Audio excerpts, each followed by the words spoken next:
Morning दोस्तों, कैसे हैं आप लोग। उम्मीद करते हैं कि आप लोग अच्छे होंगे, स्वस्थ होंगे और पढ़ाई अच्छा से कर रहे होंगे। ठीक है, आज हम लोग देखने वाले हैं सिद्ध कीजिए कि रूट 2 एक प्रमेय संख्या अप्रमेय संख्या है। ठीक है, क्या देखेंगे, सिद्ध कीजिए कि रूट अंडर 2 एक अप्रमेय संख्या है। यह प्रश्न क्लास 10 के बोर्ड एग्जाम में पूछा जाता है, बहुत महत्वपूर्ण क्वेश्चन है ना। चलिए अब इसको हम लोग हल करते हैं। यहाँ पे हल करते हैं,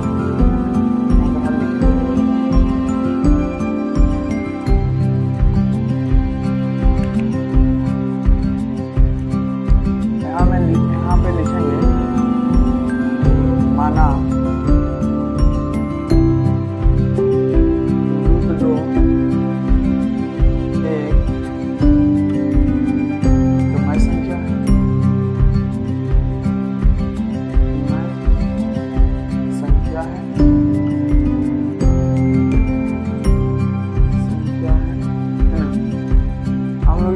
रूट 2 को एक प्रमेय संख्या क्यों माने। अरे यहाँ पर सिद्ध करने बोला है कि रूट 2 एक अप्रमेय संख्या। जब भी हम सिद्ध करेंगे तो प्रमेय का उल्टा मानेंगे, प्रमेय को अप्रमेय को प्रमेय मानेंगे, है ना। हम लोग जानेंगे प्रमेय संख्या किसे कहते हैं, है ना। प्रमेय संख्या हम किसे कहेंगे, तो जैसे हम लोग p/q के रूप में, मतलब प्रमेय संख्या को p/q के रूप में लिखा जाता है ना, उसे हम लोग प्रमेय संख्या कहते हैं। जैसे कि प्रमेय संख्या को इसको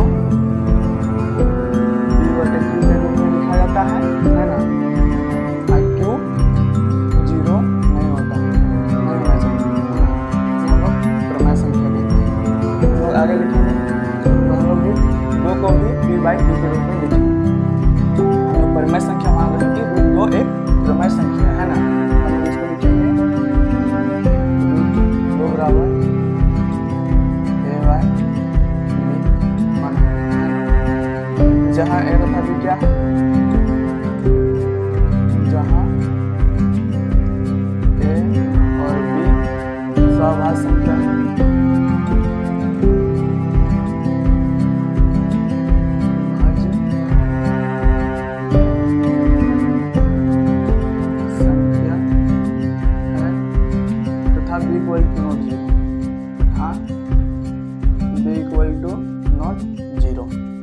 हम लोग b = नॉट 0 क्यों माने हैं, क्योंकि b 0 नहीं होना चाहिए। 0 से मतलब 2 ये सब रहना चाहिए, लेकिन 0 नहीं होना चाहिए, शून्य नहीं होना चाहिए। ठीक है, हम लोग आगे हल करते हैं। हम लोग जानेंगे कि सभाज्य संख्या किसे कहते हैं। सभाज्य संख्या किसे कहेंगे, जैसे कि हम मानते हैं 2 और 3, है ना। तो 2 किसका पहान कटेगा, 1 का, है ना। 3 भी 1 का और स्वयं का, मतलब कि जो स्वयं का पहान कटे और 1 से कटे उसे हम लोग सभाज्य संख्या कहते हैं। जैसे कि 2 एकम 2 कट रहा है, 3 एकम 3 कट रहा है। 1 पहला 2 पर बढ़ेंगे तो 2 कट रहा है, 1 पहला 3 पर बढ़ेंगे तो 3 कट रहा है। मतलब कि कोई भी संख्या जो 1 से कटे उसे हम लोग संख्या करते हैं, और 2 से कटे, है ना। आगे बढ़ते हैं। अब यहाँ पे हम लोग क्रॉस मल्टीप्लाई करेंगे, इसके नीचे कुछ नहीं देख होता है छुपा, हम लोग क्रॉस मल्टीप्लाई करेंगे। तो यहाँ पे क्या आ जाएगा, रूट अंडर 2 को b से मल्टीप्लाई करेंगे, रूट अंडर 2 b हो जाएगा, इधर हो जाएगा a, है ना। ठीक है, अब हम लोग इसको आगे बनाने के लिए हम लोग वर्ग कर देंगे। क्या करेंगे, वर्ग करेंगे। यहाँ पे लिखेंगे दोनों तरफ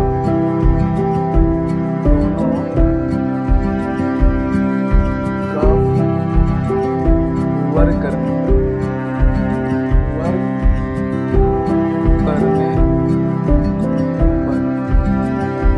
दोनों तरफ वर्ग करना। इधर एक वर्ग करेंगे तो क्या करेंगे,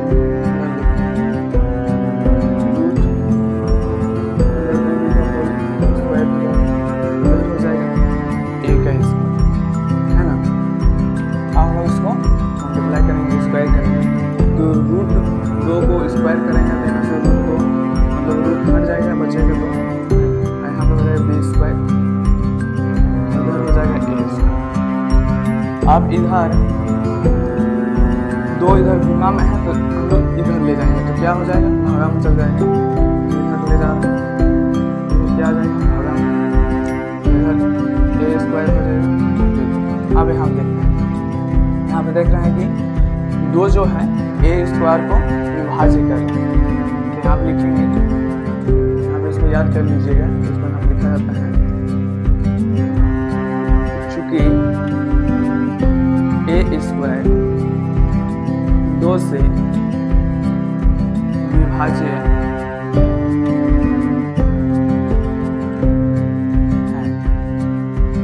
है ना, 2 स्क्वायर ए से मतलब ए स्क्वायर 2 से विभाज्य है ना, इसको हम लोग ऐसे समझ मान लेते हैं कि यहाँ पे लिखे थे ना, बताए थे तभी, तो यहाँ पे और आगे लिखेंगे ए स्क्वायर 2 से विभाज्य है तो ए भी 2 से विभाज्य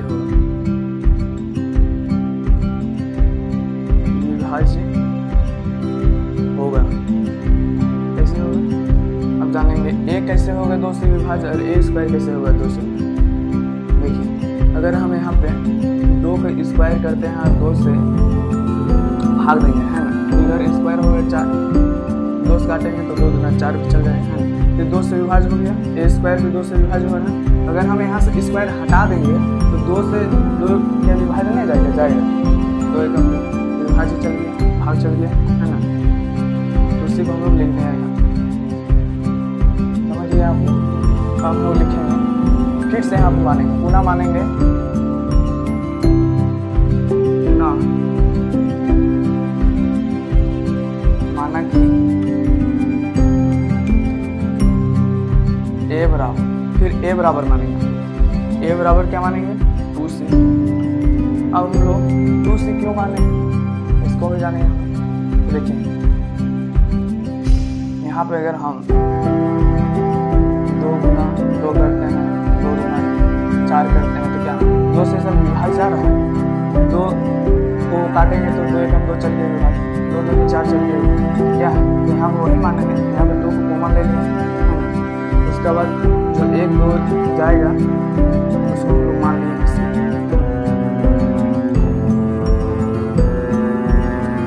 अब यहाँ पे लिख देंगे जहाँ C कोई पूर्णांक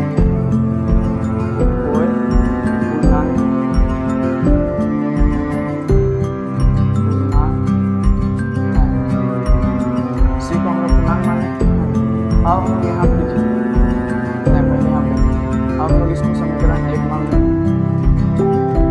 इसको 1 मान लें। अब यहाँ पे लिखेंगे a बराबर 2c का मान समीकरण 1 में रखने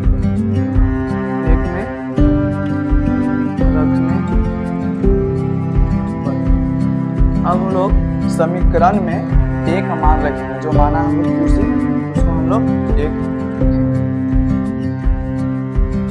में रखते हैं, यहाँ पे लिख देंगे क्या समीकरण 1 2b का स्क्वायर बराबर है a स्क्वायर, यहाँ पे क्या हो जाएगा 2b का स्क्वायर बराबर a स्क्वायर के जगह हम क्या माने हैं 2c का होल स्क्वायर हो जाएगा यहाँ पे है ना। अब यहाँ पे लिखेंगे 2b स्क्वायर बराबर, अब हम लोग स्क्वायर करते हैं, इससे क्या हो जाएगा 2 दूनी 4 हो जाएगा, 2 को स्क्वायर करेंगे तो 4 और इससे क्या होगा c स्क्वायर। यहाँ पर होगा, अब यहाँ क्या आ गया 2b स्क्वायर आ गया और इधर आ गया 4c स्क्वायर। अब हम लोग यहाँ पर कट रहे हैं, 2 से कट रहा है 4, 2 4 कट गया, इधर आ गया स्क्वायर बराबर 2c स्क्वायर आ गया। अब हम लोग इधर गुना में है तो इधर ले लाएंगे, उसको भागा में आ जाएगा, b स्क्वायर बटे 2 आ जाएगा, इधर सी स्क्वायर आ जाएगा, है ना। अब हम लोग इसको इधर बनाते हैं, इधर क्या आ गया, बी स्क्वायर बटे 2 आ गया। तो यहाँ पे लिखेंगे इसको ऐसे करके लिखेंगे, सी स्क्वायर बराबर क्या आया, बी स्क्वायर बटे 2 आया। यहाँ पे सेम ऐसा ही लिखेंगे, चूँकि बी स्क्वायर 2 से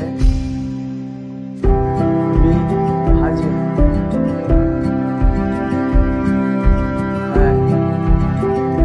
तो बी भी 2 से विभाज्य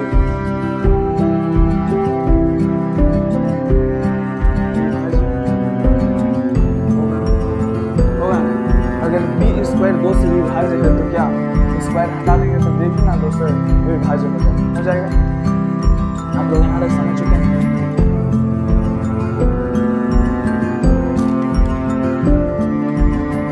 यहाँ पर हम आगे लिखेंगे, यहाँ पर हम लोग आगे लिखेंगे,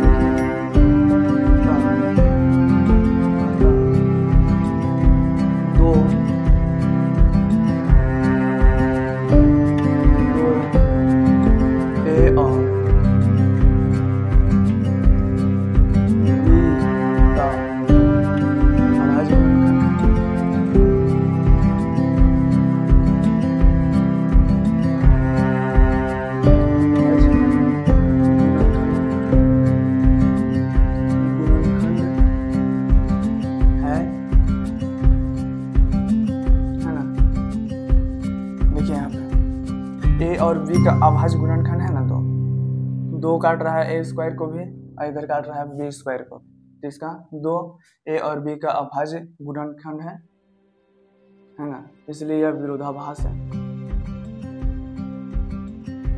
इसलिए यहाँ पर इसे लिख देते हैं, इसलिए यह विरोधाभास है,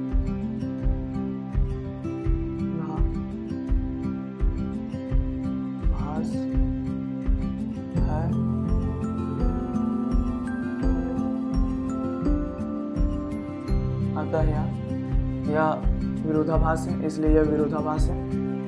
कट गया इसलिए हम लोग मान लें इसका यह विरोधाभास है ना।